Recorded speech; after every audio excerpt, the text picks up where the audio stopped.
क्रिकेटपटू जेमिमा रॉड्रिग्सचे आईवडील सध्या आपल्यासोबत जोडले गेले आहेत. जेमिमाचा वर्ल्ड कपपर्यंतचा प्रवास कसा राहिला हे आपण त्यांच्याकडनं जाणून घेणार आहोत. सर, कॉंग्रॅच्युलेशन तुम्हाला सगळ्यांना. खरं तर तुम्ही जेमिमाचे पहिले कोच आहात, तर आज तुमच्यासाठी फिलिंग कशी आहे, काय भावना आहे जेव्हा काल वर्ल्ड कप खरं तर तिने घरी आणलेला आहे? फार आनंद झाला, शब्द नाही व्यक्त करण्यासाठी. म्हणजे world cup is like something of a different level and going there, defeating Australia, coming to the final आणि फायनल जिंकणे आणि वर्ल्ड कप जोपर्यंत वर्ल्ड कप आम्ही उचलत नाही means the game is not over. That is what I always felt. And yesterday Jemimah lifted up the world cup. The भारतीय टीमने जे वर्ल्ड कप उचललं ते पाहून म्हणजे मलाच नाही प्रत्येक भारतीयाला जे आनंद झाला ते व्यक्त करू नाही शकणार. जेव्हा तिने क्रिकेट खेळायला सुरुवात केली, प्रॅक्टिसला सुरुवात केली आणि तेव्हा तुम्ही तिच्यासोबत होता आणि पहिले तुम्ही कोच आहात, तर सुरुवातीला दिलेल्या ज्या टेक्निक्स आहेत खरं तर त्या खूप महत्त्वाच्या असतात. तर सुरुवातीला तुम्ही कशा पद्धतीला कोचिंग द्यायची आणि तेव्हा आणि आतापर्यंत कशा पद्धतीने प्रॅक्टिस केली? बघा, जेमिमा म्हणजे स्टार्टिंगला पण जेव्हा मी प्रॅक्टिस घ्यायचो I was strict with all of them. म्हणजे टेक्निक ही सर्वात महत्त्वाची गोष्ट आहे आणि त्याच्यावर माइंडसेट.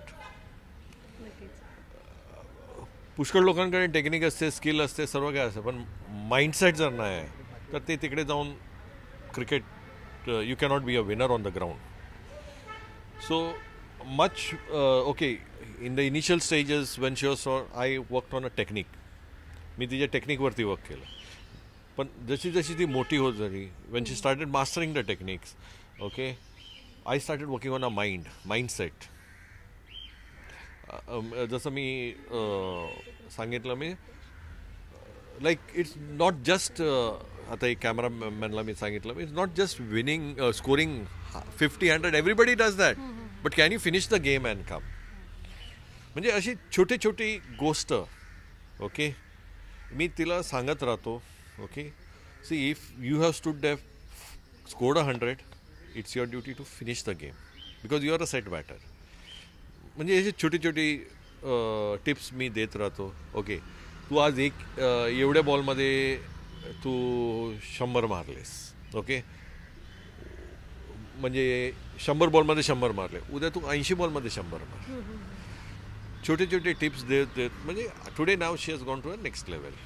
नक्कीच. वडिलांनी तर जेमिमाला टेक्निक शिकवल्या, कसं क्रिकेट खेळायचं आणि कोणकोणत्या टेक्निक्स वापरायच्या हे त्यांनी सांगितलं. पण खरं तर प्रत्येक वेळी म्हणजे खेळत असताना, कोणतेही मॅच खेळत असताना प्रत्येक वेळेस विजय मिळत नाही, तर कधी कधी पराभवात सुद्धा सामना करावा लागतो आणि अशा अनेक प्रसंगाला जेमिमा सामोरे गेली. तर अशा वेळी इमोशनली तुम्ही तिला कसं हँडल केलं, इमोशनली कशी साथ दिली? मुलांना मला काहीतरी असेल तर ते वडिलांना नाही, पहिलं येऊन आईलाच सांगणार आणि ते सांगणार आज पप्पांचा मूड कसा आहे ते पण तुम्हाला तर माहीतच आहे. आणि तसेच ती काही असलं तर आईकडे ती सर्व काही बोलायची. आणि मला म्हणजे की ती प्रॉडिजी असून काय ना, मला खूप तिचं टेन्शन असायचं की एवढी छोटीशी आहे, एवढं खेळायचं आहे. आणि क्रिकेट म्हणजे असं नाही की 70 मिनिट म्हणतात ना, ती गेम नाही आहे, हे पूर्ण दिवसाचं आहे. तर त्यासाठी तेवढं तिला ताकद, तिचं जेवणाचं वगैरे, ऑफकोर्स MCAचं तेवढं टेन्शन नव्हतं. ती तिकडे असली तर जेवण वगैरे ते सर्व ते सांभाळायचे. पण घरचं खाणं आणि नियमित म्हणजे वेळेवर खाणं ते मेन होतं. आणि एक आहे की काही असलं तर एक्सप्रेस करणं, म्हणजे जे पण आहे छोटी गोष्ट मोकळं होतं ना सांगितलं तर. असं एखादा प्रसंग जेव्हा ती इमोशनली वीक झाली आणि तुम्हाला तिला खरं तर साथ द्यावी लागली? असं ते खूपच आहे. आणि हल्ली जी झाली होती तुम्हाला आता सर्वांनाच माहीत आहे. तर तेव्हा तिने मला कॉल केलं आणि फोनवरती आम्ही दोघी रडत होते की म्हणजे एक आईला तर आपली बाळाचं रडणं ऐकलं तर तिला तर अस्वस्थ होणारच आहे. तेव्हा आमचे जे बोलणं झालं, मी एकच सांगितलं, तुला जे तुझं मनात आहे तू सांगत राहा आणि तू मोकळे हो, मी ऐकत आहे. आणि एक आहे की हे नॉर्मल आहे आणि तू काय म्हणजे तुझ्या बरोबर जे होतं हे काही वेगळं नाही आहे. आणि तू या संघर्षातून तू बाहेर नक्की येणार आणि विजय मिळवणार आहे, हे पण मला खात्री आहे. So this is how we talk. सुरुवातीला तुम्ही एक म्हणजे तेव्हा सांगितलं की सुरुवातीला जेव्हा तुम्ही खेळायला जायचे किंवा कोचेस तिला शाळेमध्ये कोचिंग द्यायचे, तेव्हा खरं तर या फील्डमध्ये जास्त स्कोप नाही म्हणून कोचेससुद्धा कोचिंग द्यायला येत नव्हते, तुम्ही असं सांगितलं. मात्र काल आपण जे बघितलं स्टेडियममध्ये भरपूर गर्दी होती, महिलांना सपोर्ट करण्यासाठी आतमध्ये तर प्रेक्षक होतेच, मात्र बाहेरसुद्धा, आणि मुंबईमध्ये एक माहोल तयार झालेलं होतं. तुमच्यासाठी हा प्रवास कसा आहे, म्हणजे तेव्हा स्कोप नव्हतं असं म्हणायचं आणि आज मोठ्या प्रमाणात प्रतिसाद? जेव्हा जेमिमाचं क्रिकेट चालू झालं तेव्हा मला माहिती पण नव्हतं की विमेन्स क्रिकेट एक्झिस्टेड. काही प्रसारण पण नव्हतं ना, आणि हां, there was no telecast, nothing, काहीच नव्हतं. जेव्हा जेमिमा इंडिया खेळायला आली, मला 1 वर्ष अगोदर समजलं की इंडिया टीमचं कॅप्टन मिताली राज आहे म्हणून. ते पण माहिती नव्हतं मला. Means you can imagine. So पण आता तर पूर्ण म्हणजे उलट झाले. जी आता ती पूर्वीची गोष्ट आहे, आज परत बघितलं तर पूर्ण चेंज झालेलं आहे आणि आणखीनच चांगलंच होईल हेच आम्हाला माहीत आहे. आता जेमिमा तर खूप जास्त फिटनेसवरती लक्ष देते, पण तिला त्या व्यतिरिक्त काय खायला आवडतं आणि तुम्ही तिला बनवून देता जेव्हा ती घरी येते? तुम्ही सांगितलं की जास्त वेळ ती तुमच्यासोबत स्पेंड करत नाही. जेव्हा तिचं प्लेन लँड होतं ना, तिकडूनच म्हणजे मम्मा मी लँड झाली आहे, मला राईस दाल बोंबील फ्राय आणि प्रॉन्स पाहिजे. ते तिला खूपच आवडतं दरवेळी. बिकॉज दरवेळी म्हणजे ती घरी असतच नाही ना, तर 2-3 महिन्यानंतर ती येतं, तर 2-3 महिन्यानंतर ती तिला बोंबील कुठे भेटतच नाही.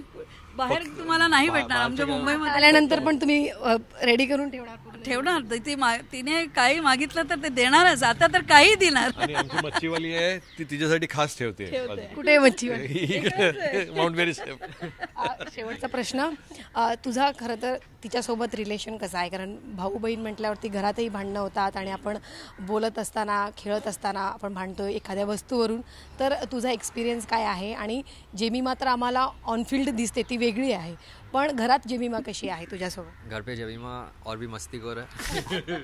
जो भी चुलबुली सी जो है बाहर, वो घर पे 10 गुना है, क्योंकि वहाँ पर कोई देख नहीं रहा है. तो हाँ, भाई बहन जैसे हमारे लड़ाई झगड़े तो होते रहते हैं, एक दूसरे के कपड़े चुरा लेते हैं, एक दूसरे के स्नैक्स जो छुपा के रखते हैं रात को खाने के लिए, वो भी स्पेशल मोमेंट एखादा? स्पेशल मोमेंट मैं आइसक्रीम लेके आया था घर पे दोपहर को, शाम को आइसक्रीम नहीं था. तो वो स्पेशल मोमेंट है. आइसक्रीम जो स्पेशली लेके आया था वो स्पेशली नहीं था. तो thank you, that's all. Thank you so much. Video journalist Nitesh सुर्वेसह सीमा आढे, झी 24 तास, मुंबई.